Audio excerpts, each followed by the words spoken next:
Makasiriko yanazidi kuendelea baina ya Wema pamoja na Gigy Money.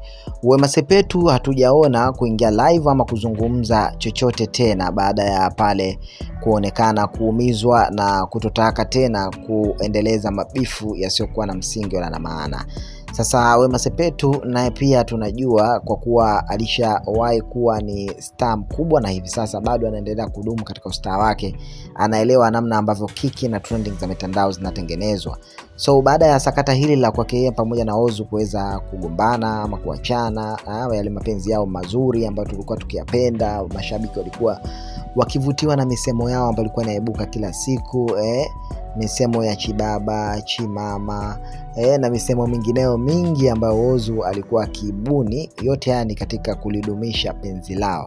Lakini bwana, unaambiwa mbio za sakafuni huishia ukingoni na kila lenye mwanzo halikosi mwisho mzee. Sasa hili hapa ndilo mwisho lao. Hatujui kama wataweza kurudiana kwa sababu kwa hili ambalo limetendeka hivi sasa linaonekana kwa upande wake Wema limemuumiza kweli kweli. Na kumbuka kwamba hawa wawili walikuwa wana mipango ya kuweza kuingia katika ndoa.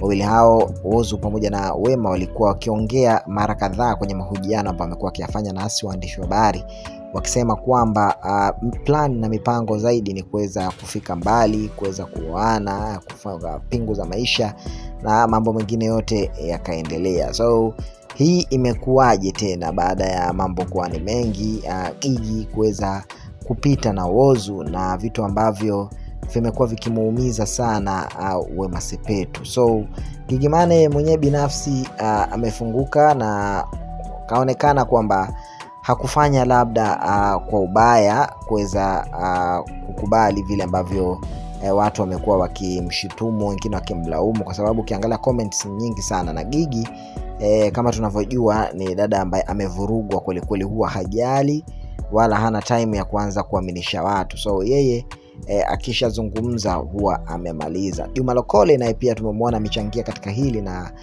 kumsababisha Gigy kuingia katika trending hii ya kuonekana kwamba ni mwizi wa wapenzi za watu baada ya kumchukua Ozu kutoka kwa Wema Sepetu, yani kupita naye. Haya yote yamekuwa ni kama mambo ya kumuumiza sana Wema.